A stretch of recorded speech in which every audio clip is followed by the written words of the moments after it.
Okay, lesson 1-6 part 2 is real world systems of equations. Okay, so basically for you guys on this, you're going to practice solving your substitution elimination again. Okay, so we'll have more practice time for that. But we're going to be talking about word problems with this one and how you guys can use these systems of equations to solve those real world situations. I'm going to try and get all this done in one video.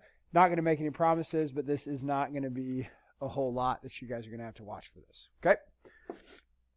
All right, so the first thing I want you guys to do, practice with substitution or elimination. Practice with substitution or elimination. So go ahead and pause the video and try both of those, and I will show you guys how you can work those out. Okay, so on this first one, if you guys wanted to do substitution with this one would be a good one to do substitution. Solve for that y there. Okay, so if I solve for that y, I get y equals negative 2x plus 10. Okay. I'm going to take that y equals negative 2x plus 10 and plug that in for that y there as well. You guys can also do elimination with this one. Honestly, I would do elimination just because I prefer it way more than substitution. But this is one that you could do substitution with. So I've got 3x minus 2. Okay, and then I've got a negative 2x plus 10 in the parentheses here. And that equals 15. So I'm going to go through 3x, distribute that in, gives me plus 4x, negative 20 equals 15. I can add 20 to both sides, which will give me 35, and then a 3x and a 4x come together to give me a 7x. Divide both sides by 7, and I find that x equals 5. Okay, so I know that x equals 5. I'm going to come back up here. I can plug it into either one of those two equations. It doesn't matter which one. I'm going to plug it into the top one because y is already by itself. So that's, instead of 2x, that's 2 times 5 plus y equals 10. Okay, and then that's a 10 plus y equals 10 minus 10 minus 10.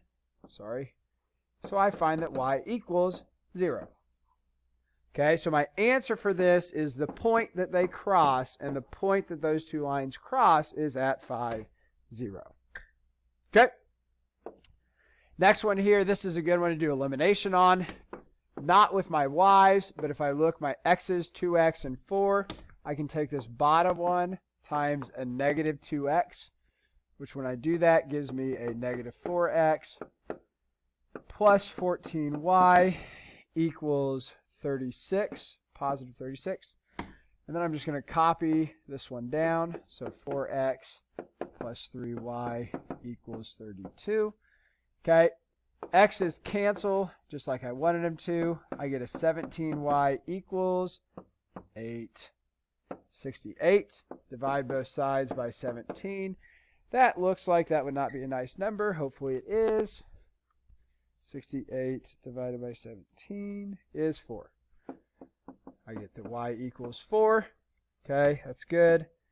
Now I'm going to take that, plug it into either one of these two. It doesn't matter which one. So I've got a 4x plus 3. My y, we said was 4, equals 32. So that's a 4x plus 12 equals 32. Subtract 12 on both sides. 4x equals 20. Divide by 4. Divide by 4. And I get that x is 5. So this time the answer is going to be 5, 4. 5, 4 again is the point where they cross. Okay, hopefully you guys are getting better at those. We are going to have time in class again to practice your substitution or elimination. Okay, now the new stuff for today. The new stuff for today is going to be creating equations. And then after we practice creating these equations, you guys will go through and you will actually solve the systems that you get from them. Okay? So a common question that you guys could see is going to be dealing with change, and you've got this much change, and they tell you how many coins there are, and then you've got to figure out how much of each coin there are that they're talking about. So here's our question up here. Tucker has a lot of change in his car. It's actually all dimes and nickels. Weird, I know. Anyways, he took all his change to the bank, and they ran it through their machine. He had 104 total coins, and they totaled $620. Okay? So 104 and $6.20. Those are both important. Okay? The other thing that is important up here that doesn't have anything to do with numbers, I mean, it kind of does, is the fact that Tucker has dimes and Tucker has nickels. Okay? So we're going to make two equations on this. Okay? And something else that is important is that he has 104 total. And total, remember, is kind of one of those key words that should be making us think of equals. And it's talking about equaling something when you are adding. Okay? So if he has 104 total coins, two things are going to add up together to equal 104. Okay? Because 104 is the total. That means that it equals 104. So we can actually say the same thing where it says that it totaled 620. That means that it equals 620. So again, two things are going to be added together to give us $6.20. Okay? So when you guys are trying to write these equations, the first thing that you should do is you should start out by figuring what two equations are supposed to equal, because they're going to tell you something up there on these equations that say the total is, and there will be another one that is referencing the total. So both of those, find your two totals and set your equal sign with those two totals up there. So that kind of helps you find your two equations. So this one here, okay, is just your total coin equation.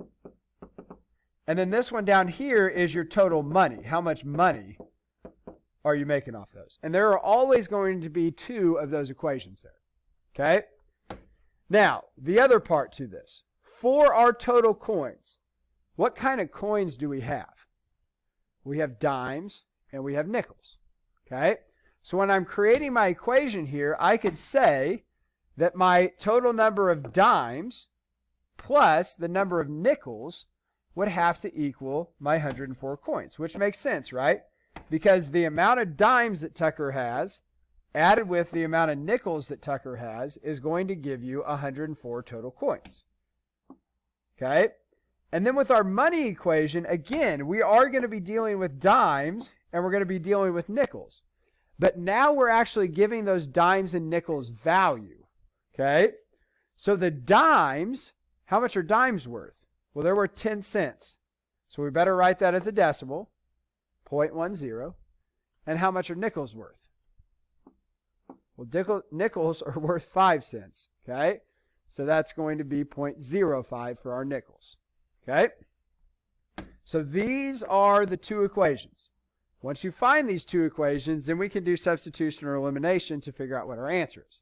But for this first question here, I just want you guys to practice creating the equations. Okay? All right. Here's your next one. I want you guys to pause the video, and I want you guys to underline the important information and try to write down the two equations.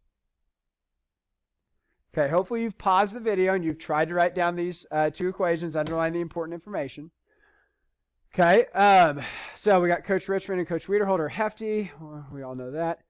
They eat a lot when they go to Taco Tuesday. Tacos are 25 cents. That's probably important. They also have a deal where you can get a good-sized burrito for $1.25. That's also probably important. Okay, now, none of those have told me anything about a total, right? So I'm still searching for my total values. I'm still searching for what is this equal and what is this equal. Now, the next sentence, it says they ordered 25 items. That sounds like a total, doesn't it? They ordered 25 items. Okay, so there's one of my totals, 25. And then it says the special for a total, oh, there they even put the word there for us, the total of $14.25. So the fact that that says total, that means I know that I'm going to have $14.25 on this one. So this here is our money equation. Okay, that's the total money we have. And last time it was total coins, but now this time is total, I guess you can't say meals. I don't know, they could probably eat 25 meals. Total, we'll just put items off the menu. Okay, it's total items off the menu. All right, so we've got our money equation. Now when we're dealing with our money equation, that means we're going to have those money values, that 25 cents, that $1.25. We're going to have that up here. Okay, and then the items, okay, aren't going to have any money with them. So what are the items they're talking about? Well, they're talking about tacos and burritos, right? So the total number of tacos plus the total number of burritos would equal the total 25 items. Okay? And then for our money equation, how much are the tacos worth? Well, they're worth 25 cents. Okay? And that's going to be added with how much are the burritos worth? Well, they're $1.25. And there's our two equations. T plus B equals 25, and 25 or 0.25T plus 1.25B equals 14.25. Okay? I'm going to go ahead and pause the video here. Your last video is going to be a fairly short one. It'll be the same thing. You guys will be making equations based on these, and then we will actually solve them using our substitution or elimination.